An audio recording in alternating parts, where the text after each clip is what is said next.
Hey you guys, how you doing? Welcome to Bones Collector, and in this video I'm going to be going through the new Harry Potter expansion Charms and Potions that I've had for about a week. I wanted to play through all the boxes and see what this expansion was about, see what it had to offer, and what it did to the game to change it before I made the video. So it's called Charms and Potions, and it goes with the Harry Potter Hogwarts Battle cooperative deck building game. You have to have the base game to play this.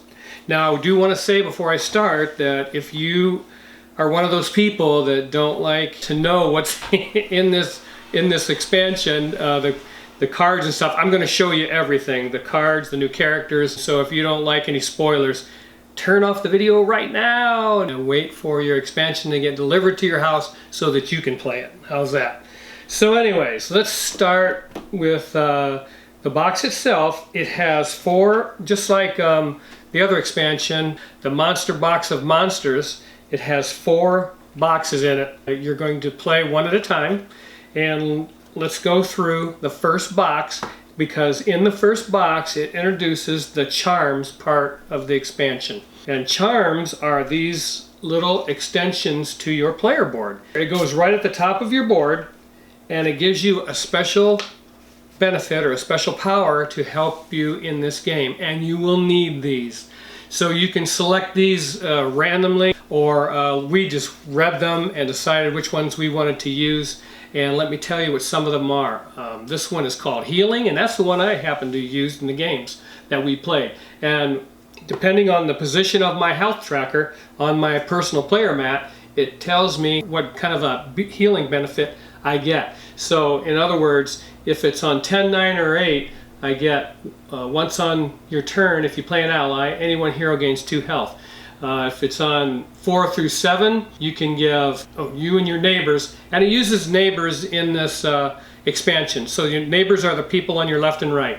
But once on your turn, if you play an ally, you and your neighbors gain 2 health. And if you're real low on your health tracker, it lets you play an ally. All heroes gain 2 health when you play an ally. So that's healing. And the only thing I do want to mention right away is these are different. It's a different color brown than the player mats that came with the base game. That's kind of, I mean, it's no big deal, but the 5th player mat that comes in this expansion matches perfectly, but the ones that you already have will not match this board. They're just a little bit different in color, a little bit lighter. So it's quite noticeable, but it's no big deal. I just thought I'd mention it, and so that you're not surprised when you see that. This one's called Defensive, and if you've noticed on these charm boards, the lower your health is on your health tracker, the more powerful your benefit's going to be. It's going to be very similar. You're going to have 3 phases of that particular benefit, and depending on where your health tracker is how powerful it will be. So it'll be more powerful the lower your health is. But in Defensive Charm, once on your turn you may reveal the top Dark Arts event and choose whether or not to banish it. So that's pretty cool. I think you used that one, didn't you? I think my wife Laura used this Defensive, and it came in handy to be able to banish those Dark Arts cards, because they're brutal in this expansion. And I'll tell you why in a minute. Protean Charm. Before you start your turn, discard a card to draw 1 fewer Dark Arts events. And I'm reading the middle benefit of all these. The Apparition Charm. Once on your turn, if you gain health, you can search your discard pile for an item and add it to your hand. Memory Charm. Once on your turn, you may play a 3 value or less card twice. I might try that one next time. Cheering Charm. If you have played at least 3 spells this turn, draw a card. Permanent Sticking. At the end of your turn, you can save all damage and money. That's pretty cool.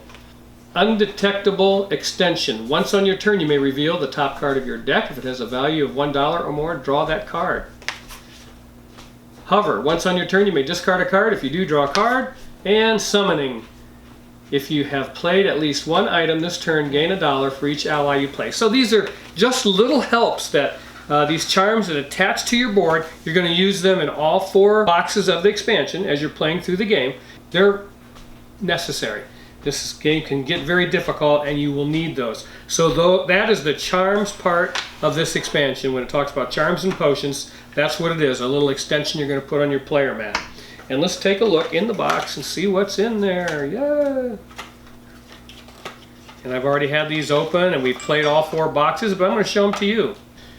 So the first thing we have are some new Hogwarts cards. Quite a large amount of these actually. Like that. That's quite a few. I've got these sleeved already. Self-correcting ink. Choose any one house die to roll. You may spend $1 to flip it to another visible side. There is a barn owl that's an ally. Gain 2 health. This is auto answer quill. Gain 2 damage. Screech owl, another ally. Any 2 heroes gain $1 in health. And if you discard this, any 2 heroes each gain a damage, $1, and a health. And these cards that come in this expansion have an icon in the lower left-hand corner of a flask of some sort. So you'll be able to sort through these and put them back where they belong. But yeah, there's a bunch of these. Some of the new characters is Dean Thomas, Padma, and Parvati Patil. I forget how to say the name, but they are the girls I think that went with Harry and Ron to the big ball or whatever. Oh yeah, Lavender Brown, Wan's girl. So yeah, she's in it. And there's Ron Weasley and Hermione Granger and Harry Potter. You also get some cards for them, which you have to remove if you're using those characters, which we did. Lori was Hermione and I was Harry, so we had to remove these cards from the game. Okay, also in Pack 1, and you're going to have in every box of this expansion, you're going to have encounter cards. You have to resolve the Dark Arts cards first, then you resolve the encounter cards, then you resolve the villain deck. And that can be very difficult. So I would advise when you're playing through this expansion to read these encounter cards first, because you're going to need to know how to play this game because it's going to change your strategy depending on what these cards say. So in this particular instance, in box 1, it says, this first encounter card says, if the active hero has 3 or more items in hand, add 1 to the location. And you know how bad that is if you've played this game before. Second card is active hero discards any damage and money they have collected. If you discard anything else, you lose 2 health. And the third card is if the active hero has at least 1 card with a value of 4 or more in hand, add 1 to the location. So and that's Dolores Umbridge on there. So you have to know what these are so that you know how to play the game and what kind of strategy to use, because these can be very difficult. And here's some new ones that came with the first pack. Weasley is our king. Active hero and their neighbors discard a card and add 1 to the location. Caught at a DA meeting. Active hero and their neighbors each reveal the top card of their deck. Heroes that reveal an ally discard it and lose 2 health. Howlers. Active hero and their neighbors each choose 1. Lose 3 health or discard all items in their hand.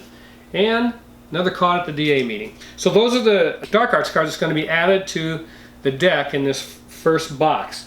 I showed you the Hogwarts cards, the encounter cards. I talked about the Dark Arts cards. You have new locations that come in this first box, the Hogwarts Library, the Hospital Wing, and the Black Lake. And then you have 3 new villains, Cornelius Fudge. And on Cornelius Fudge, each time Osmodre or another villain is revealed, all heroes banish the top card of their deck. That can be really painful. And it costs $7 to get rid of him. And of course, if you're familiar with the other expansion, I think it was like that, you can only put $1 on this every round. So it takes 7 rounds to get by this guy. That's a pain. And one of my favorite characters finally showed up in the game, Marcus Flint. He's the most intimidating Quidditch player in the whole series. And I know if I was playing Quidditch and he was on the other team, I'd keep one eye on him and one eye down doing everything else, because he looks deadly. But if you remember him on the Slytherin team, and his card says active hero discards an item. If you cannot, lose 2 health. So he's a new villain. And Pansy Parkinson. If the active hero loses 3 or more health, they discard a card. So those are 3 new villains that are in Pack 1. And that is the complete Pack 1 box. And when you play this one, it's pretty easy. Well, not easy, but it's a nice warm-up, and it teaches you how to use these charm boards. And that's what it's for, so that you can get used to it. And then, let's move on to box number 2. And in box number 2, we're going to introduce the potions cupboard. And it's an extension that you're going to put on the board itself, on the main board. And, can I show this? Let's see. So, on this board, in Pack 2, you get a little requirement, border requirement, that's going to go on the potions board. And it's going to look something like that. So that each one of these lines line up, and you'll have potion tokens on this board. Hopefully I can show this to you and have it make sense. But there's several different kinds of tokens. They will be 2 by 2 on this potions cupboard. You have a deck of potion cards that go up here and lay on the board, and then you'll draw 2 of them, put them down here, and on this board it has a requirement in order to remove one of those tokens and move it to a card down here that you can add to your hand, or it has a banishing power also. And most of the time you'll be banishing, but whatever. The first one is a hero is stunned. So if one of you gets stunned, you get to use one of those 2 tokens on one of these 2 cards down here. Heal another hero. So if you give health to another hero, you get to remove one of those tokens. Assign 3 or more damage. Acquire 5 or more money. Play 3 spells in 1 turn. If you do those things, you get to take one of those 2 tokens and put them down here on these potion cards, which I'll show you in a minute. And you can use that potion card for its banishing power and just get rid of it immediately, or you can add it to your hand and be part of your deck. And this is a deck building game, so you have to make that choice. And then at the end of your turn, you move all the tokens down, and then the ones that you've used to acquire these cards will go down into this discard area. So that's added to the side of the board. And let's take a look at box number 2. I will say this, in this part of the expansion, this box number 2, it introduces the potions, and because of that, I took it a little easy on you. It was kind of simple for us to beat this box number 2, but let's take a look at some of these potion cards, and I'll show you what I'm talking about. Amarantia, choose 1. Any 1 hero gains 2 health. Okay, that is the potion card that you'll learn. And at the bottom of it, it has 3 icons, and you have to produce those tokens by doing these things on the potions cupboard, and put those tokens at the bottom of this card where it will be sitting right down here. And you would move the tokens down, and let's see if I can find all these tokens. And then let's say that one, and it needs that one, it needs that one, and it needs that one. So if I supply or earn all 3 of those tokens for this card, I can take that card, put it in my hand to build up my deck, or I can use the banishing ability. So you get to choose to do that. I think towards the end of the game, you'll start banishing these a lot. But as you get them early, you'll probably add them to your deck, and then you can make a choice later on whether to banish them or not. Let's see. Pepper Up Potion. Choose 1. Gain 1 damage, or banish this card, and then choose any house die to roll. So all of these potion cards are just little helps like that. There's nothing overpowering in this deck. They're just little helps that you're going to need, trust me, in order to beat the 4 boxes in this expansion. So as you learn how to use these potions, and that's what this box 2 is for, is to teach you how to use these potions to help benefit you the most while you're playing this game. And they lay there right on the potions cupboard. Right like that. And then all the tokens would lay over here. And you put some on here like this. There'll be 2 tokens in every row of requirement. Like that. And that's what it'll look like when you're playing the game. All these are face down and come out randomly as you replace them. Kind of like that. Okay.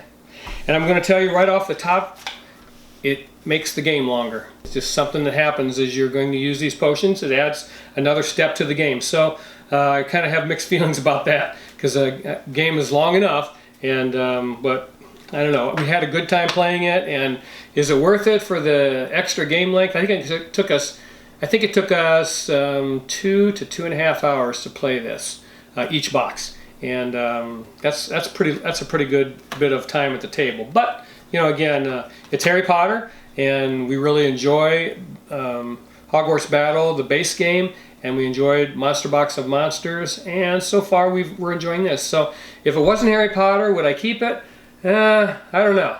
But that's not the point. The point is it is Harry Potter, and we really like that. So here's some new Hogwarts cards, some new characters that come in box 2. Arabella Fig, remember her? And let's see, Eagle Owl, Percy Weasley, School Owl. There's lots of owls in this box. And another School Owl. So you get just a few Hogwarts cards in this box, not that many. And the encounter cards that you have in this, let's talk about those first. And the first one that you have is when a hero assigns 2 or more damage to a villain, their neighbors each lose 2 health. And it says on each encounter card to complete, this one says banish 2 potions in 1 turn. So you'd have to get 2 potions and banish them in 1 turn. Second card in encounter card, Hogwarts cards cost 1 additional money to acquire. And to get rid of this, it says acquire 3 cards in 1 turn. Now if you've played this game before, you know how difficult that is, to acquire 3 cards in 1 turn. And that's why I say you need to read these encounter cards before you start the game. Because we talked about it and said, hey, you know, when we turn up cards that cost $2 or $3, don't buy them, leave them there. Because when we get to this, we want to be able to do this as easily as possible. And if you have cards that are of a high value, you end up not being able to complete this, and it's going to beat the crap out of you. So that's kind of something good to know.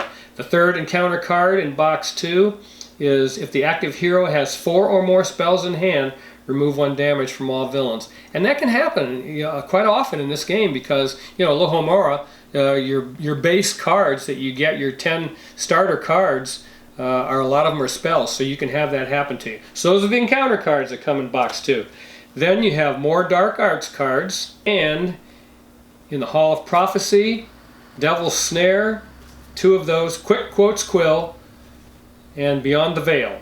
Active hero and neighbors each lose 3 health. These are pretty stiff Dark Arts cards. Add 1 to the location, add 1 to the location, add 1 to the location, add 1 to the location.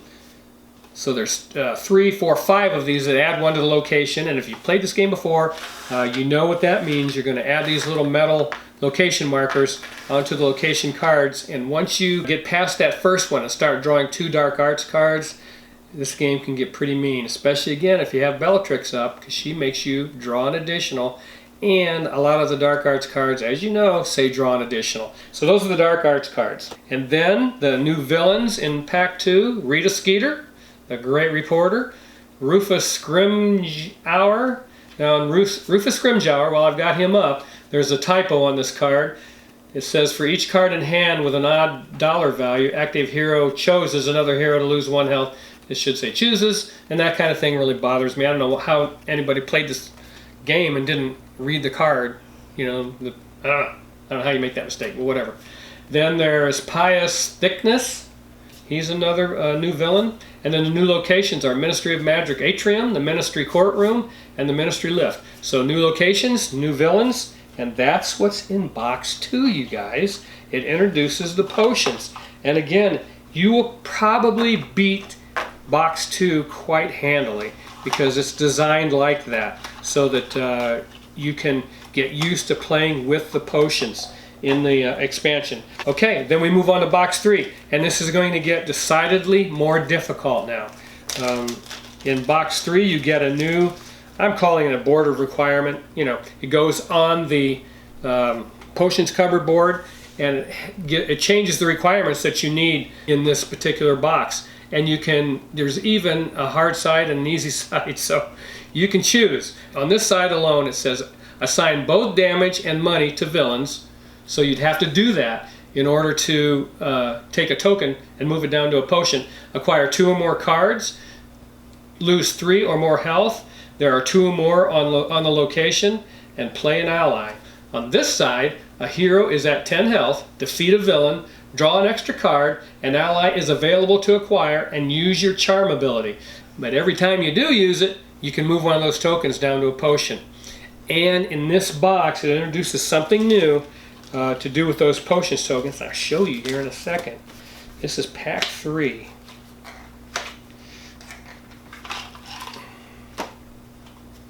Alright, we have some new Hogwarts cards, and that's one thing that's kind of hard to stomach when you play this game, is that Hogwarts deck gets so tall. We split it into 2 and just alternate back and forth drawing from 2 different decks, but you get so many of these Hogwarts cards that it gets almost, if you stack them in one deck, it's just too tall. Somebody nudges them and over they go, and you're picking them back up, and that's a pain. Okay, let's look at some of the new Hogwarts cards. Flagrante, Great Horned Owl.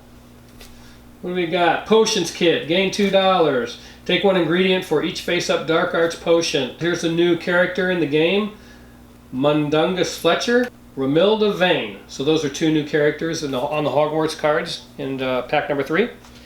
And then we're going to move on to the potions, because it adds potions cards in box 3 and box 4. You'll get some potions cards that are a little bit different, so you have to kind of familiarize yourself with those. The Elixir of Life. Choose one. Any one hero gains 7 health. Or banish this card. Then the next hero does not reveal a Dark Arts event. So that's a pretty tough choice, because 7 health is huge in this game.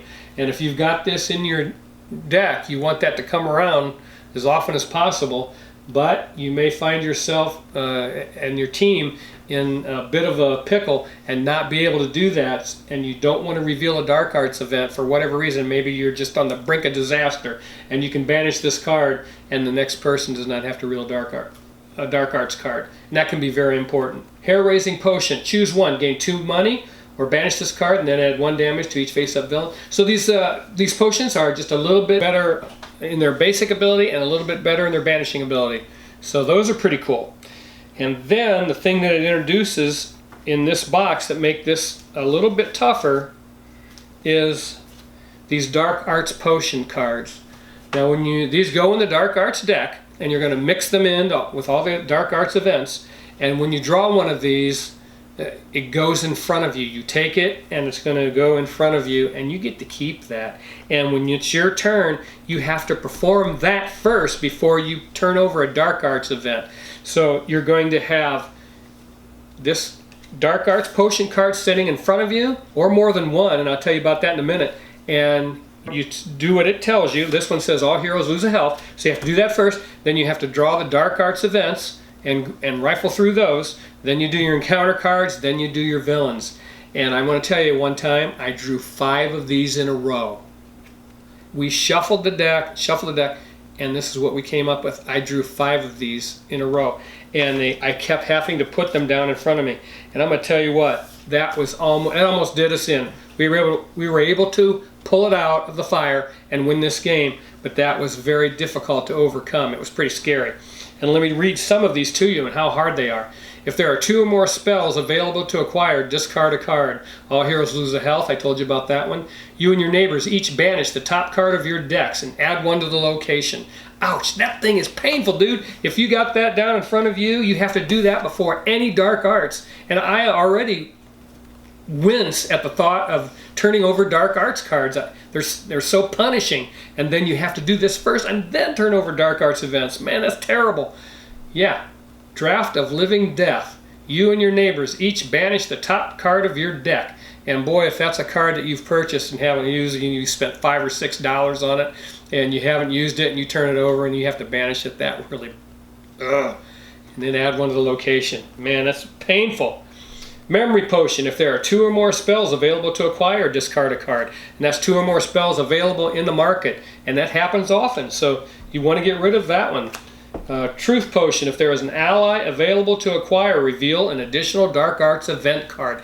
Oh, that hurts too. And most of the time there is an ally available in the market to acquire. So when that happens, you have to turn over another Dark Arts event. So if you have that laying in front of you, which I did, by the way, I had that laying in front of me, I had to draw a Dark Arts event card for this card, then start drawing my Dark Arts events cards, or however many I happen to have to draw because of the location cards that we happen to be on. And I think it was 2 at the time. So there was 1, 2, 3. We had Bellatrix up. That was 4. If your Dark Arts event card says draw an additional card, that would have been 5. Draw an additional card, draw 6. I mean, it was just so painful. And the way you get rid of these is you use those potion tokens off the potions cupboard when you do these items on the board, these boards of requirement. When you do those, you take that token and you can put it on these. As you can see, it has icons at the bottom, and you have to meet that requirement,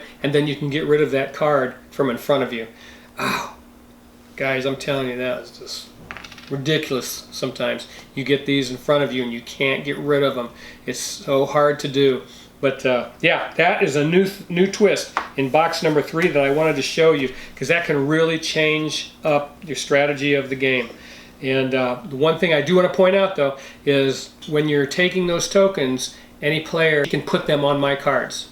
So you can help each other out by providing the potion tokens from the board and putting them on the Dark Arts Potion cards in front of another player to help him get that out from in front of him and get rid of that evil. Because man, these things are evil. Yeah, so those are cool, but they're evil. Okay, then some of the new location cards in pack number 3 are Malfoy Manor, Cave, and Atop the Tower. So 3 new location cards, and 3 new villains are Inferi, a villain creature. Takes 6 hits to get rid of him. Corbin Yaxley takes 7 to kill, and Narcissa Malfoy takes 5 money to kill her. So those are 3 new villains, and that is deck 3. I'll try and speed it up. I'm trying to keep this as short as possible. It's longer than I wanted it to be already. I've been yakking, but I wanted to show you everything that was in the game so that you understood what you were up against when you play this expansion. Then in pack number 4 you get another border requirement, some more tokens for the potions cupboard, and then you have more Hogwarts cards. I'm not going to get into them. A couple more potion cards, but I've showed you how those work. And then we have Hogwarts cards. New characters are Bill Weasley, Aberforth, Dumbledore's brother, if you remember him from the movies. And then the location cards are Castle Courtyard, the Great Hall, Forest Clearing, and the new villains are Nagini.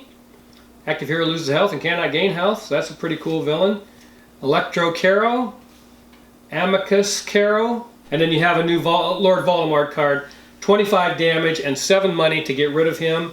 And what he does every turn you have to do Voldemort. Active hero loses 1 health for each location marker on the location card. If the active hero is stunned, add an additional to the location. And of course you can't assign any damage or money to Voldemort as long as you have any encounter cards or other villain cards up. Everybody has to be destroyed before you can do any damage to Voldemort. So that is it. I really like the expansion. Again, the negatives that I found are the discoloration and the boards that didn't match, the typo on the one card, and some of the villain cards, I think they're a little thinner. When you guys get them, you probably, I don't know if you'll notice or not, but I think the card stock is a little thinner, so that's questionable. It's just wonderful to go through this expansion and play it. I hope you have as much fun playing as I did. And I don't know, I think I'm done. I hope they don't make any more expansions because I'm not buying any more. If I had to choose between Monster Box of Monsters and this expansion, I would choose Monster Box of Monsters. My wife Lori would choose Charms and Potions. Because she loves the Charms and Potions board. It adds a different level, or another layer to the game. But yeah, that's it. I wanted to tell you guys about it. I was excited to get this. I hope you give it a try. I'm going to keep it. It's Harry Potter Charms and Potions. It's the new expansion for Harry Potter Hogwarts Battle. Check it out. Thanks for watching. I will see you guys again on the next video. I love every one of you, and do me a favor, please keep board gaming. It's the best hobby on the planet. Bye-bye. See you later.